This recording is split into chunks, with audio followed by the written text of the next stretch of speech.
هل سألت نفسك يوما لماذا هناك من بدأ من الصفر وأصبح غنيا، بينما آخرون يملكون المال ثم يفقدونه؟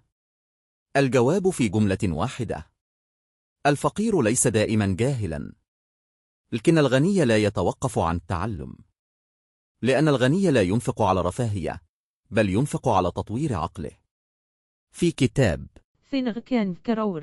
يؤكد نابليون هيل أن الفرق الحقيقي بين الأغنياء والفقراء ليس في المال، بل في طريقة التفكير. الغني يرى المال أداة، لا غاية. كل جنيه يستثمره في معلومة، في خبرة، في علاقة. أما الفقير فبمجرد أن يحصل على المال يشتري هاتفا جديدا.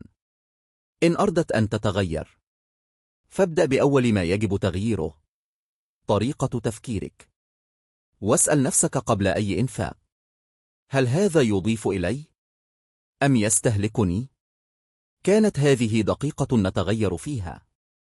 فلا تنس متابعتي لنربح معا فكرة تغيير